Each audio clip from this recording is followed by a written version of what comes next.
नमस्कार, मैं हूं प्रशांत भारद्वाज और आप देख रहे हैं न्यूज रूम पोस्ट।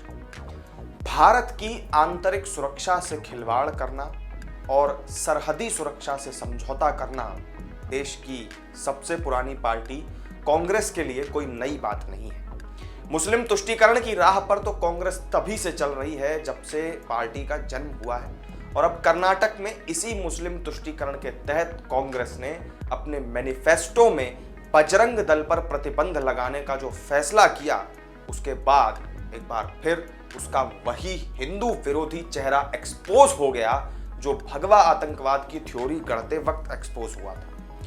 पीएफआई जिस तरह से फैला फूला, उसमें कांग्रेस पार्टी का भी बड़ा योगदान है। मोदी सरकार ने तो बड़ी तैयारी के साथ पॉपुलर फ्रंट ऑफ इंडिया नाम के इस कट्टर इस्लामी संगठन को बैन किया था। इसने 2047 तक भारत को इस्लामी मुल्क बनाने की साजिश के साथ ही हथियारों के प्रशिक्षण से लेकर विदेशी फंडिंग जुटाने तक के प्रयास तेज कर दिए थे। अब कांग्रेस पार्टी अपने घोषणा पत्र में बजरंग दल की तुलना पीएफआई से करते हुए इसे प्रतिबंधित करने का वादा कर रही है।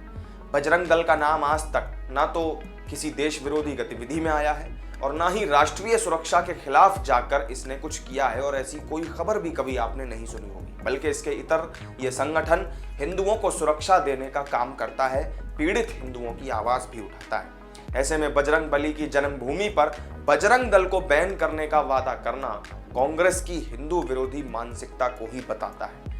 ये वही कांग्रेस पार्टी है जिसने केंद्र में सत्ता में रहते लिंगायत समुदाय को अलग धर्म की मान्यता देने का प्रयास करके हिंदू धर्म को तोड़ने की कोशिश की थी। लिंगायत समाज भगवान शिव की पूजा करता है, तो क्या हिंदुओं को कमजोर करके मुस्लिम तुष्टीकरण करना और फिर अपने पक्ष में हिंदू विरोधी वोटों का ध्रुवीकरण करना, यही कांग्रेस पार्टी की क्रोनोलॉजी है। लेकिन लोग अब पार्टी के इस प्रयास को समझने लगे हैं, बल्कि समझने लगे क्या है, समझ गए हैं। और यही कारण है कि जनता ने कई राज्यों की सत्ता से इस पार्टी को उखाड़ कर फेंका भी है। कर्नाटक में मई 2013 से मई 2018 तक सिद्धारमैया मुख्यमंत्री रहे और कांग्रेस सत्ता में रही।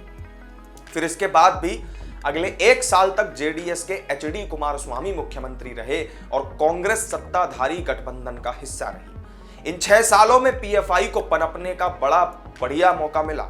इसका सबसे बड़ा उदाहरण समझने के लिए हमें चलना होगा जून 2015 में। उस वक्त सिद्धारमैया की सरकार ने 1600 पीएफआई आतंकियों के खिलाफ सारे दर्ज केस वापस लेने का फैसला कर लिया था। सोचिए, अब आप खुद सोचिए कि यह कितना खतरनाक निर्णय था।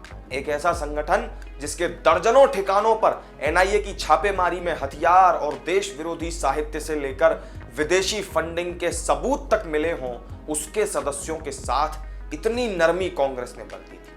ये अदूरदर्शिता का नहीं, बल्कि जानबूझकर तुष्टीकरण और वोटों के लिए देश की सुरक्षा से खेलने का मामला था। अब इस संगठन की तुलना बजरंग दल से करके कांग्रेस विपक्ष में बैठकर भी वही काम कर रही है। पीएफआई के अलावा कर्नाटक फोरम फॉर डिग्निटी यानी केएफडी के सदस्यों पर से भी केस वापस लिए गए थे। ये दोनों ही संगठन, मैं आपको बता दूं, सिमी नाम के आतंकी संगठन से निकले थे, जिसका गठन उत्तर प्रदेश के अलीगढ़ में अप्रैल 1977 में हुआ था। ये एक आतंकी संगठन था जिसके लोगों ने बाद में इंडियन मुजाहिदीन भी बनाया। जयपुर, प्रयागराज, दिल्ली, पुणे, पटना और बोधगया से लेकर हैदराबाद तक बम विस्फोटों में इस संगठन का नाम सामने आया था। सिमी के लोग ही बैन के बाद फिर पीएफआई का हिस्सा बन गए थे।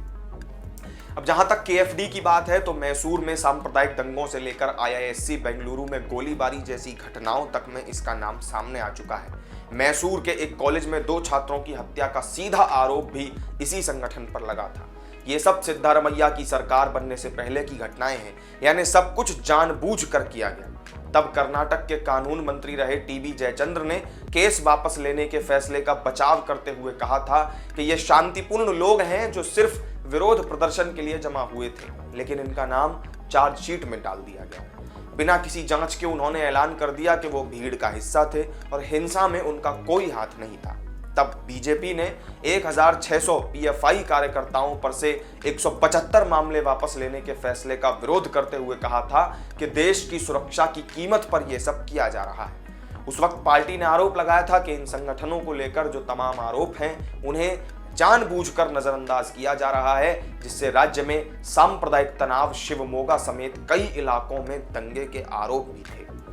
इसके अलावा बीते साल अक्टूबर में बीजेपी ने फिर से जनता को इस फैसले की याद दिलाने के लिए अभियान शुरू किया था, जिसमें बताया गया था कि तत्कालीन डीजीपी और कानून विभाग के सचिव की राय के विरुद्ध जाकर कांग्रेस की सरकार ने यह निर्णय लिया था। कांग्रेस के महासचिव केसी वेणुगोपाल ने बयान दिया था कि पीएफआई को बैन करने का कोई सवाल ही नहीं उठता। कांग्रेस विधायक तनवीर सेठ द्वारा सरकार को लिखे पत्र में भी केस वापस लेने की मांग की गई थी, जिसके बाद यह निर्णय हुआ। और इतना ही नहीं, कांग्रेस ने कई सीटों पर पीएफआई और इसके छात्र संगठन एसडीपीआई के साथ एक सीक्रेट डील भी की थी, जिसके तहत 2018 के विधानसभा चुनाव में इन्होंने कांग्रेस के खिलाफ अपने उम्मीदवार उतारे ही नहीं थे। केरल और तमिलनाडु के मुकाबले पीएफआई कर्नाटक में तेजी से पांव पसार रहा था और इसने हिंदू धर्म के बड़े चेहरों की हत्या के लिए एक बाकायदा हिट लिस्ट भी बनाई थी। आरएसएस के नेता इसके निशाने पर थे। पुत्तूर में एक पूरा का पूरा कम्युनिटी हॉल हथियारों का गोदाम बना दिया गया था, जिसे बाद में एनआईए ने सीज भी किया था। जो कांग्रेस पार्टी कल तक पीएफआई के साथ डील करती थी और उसके सदस्यों को कानून से बचाती थी, आज वही बजरंग दल को बदनाम करने के लिए पीएफआई के साथ उसका नाम जोड़ रही है। वीएचपी ने इसे पार्टी की जिहादी मानसिकता करार दिया है। राहुल गांधी कह चुके हैं कि 2008 में मुंबई को दहलाने वाले आतंकियों से ज्यादा हिंदू संगठन खतरनाक हैं। उनकी पार्टी के नेता दिग्विजय सिंह ने मुंबई हमले को आरएसएस की साजिश करार दिया था। भगवा आतंकवाद की, सैफरन टेररिज्म की थ्योरी गढ़ी गई थी। इससे ही पता चल जाता है कि कांग्रेस किस कदर हिंदू विरोधी मानसिकता में डूब चुकी है। गजवाए हिंद बनाने वालों की तुलना उनसे की जा रही है जो इस्लामी कट्टरपंथी विचारधारा से समाज को सुरक्षित रखने के काम में लगे हुए हैं। पीएफआई 17 राज्यों में फैल गया, इसका श्रेय कांग्रेसी मानसिकता को जाता है। बजरंग दल को बिना सबूत आतंकी संगठन बताने वाली कांग्रेस को तथ्यों के साथ बात करनी चाहिए, या फिर ये बार बार ऐसी हरकतों से कांग्रेस ये जताना चाहती है कि वो राहुल गांधी की पार्टी है। इस वीडियो में मेरे साथ फिलहाल इतना ही।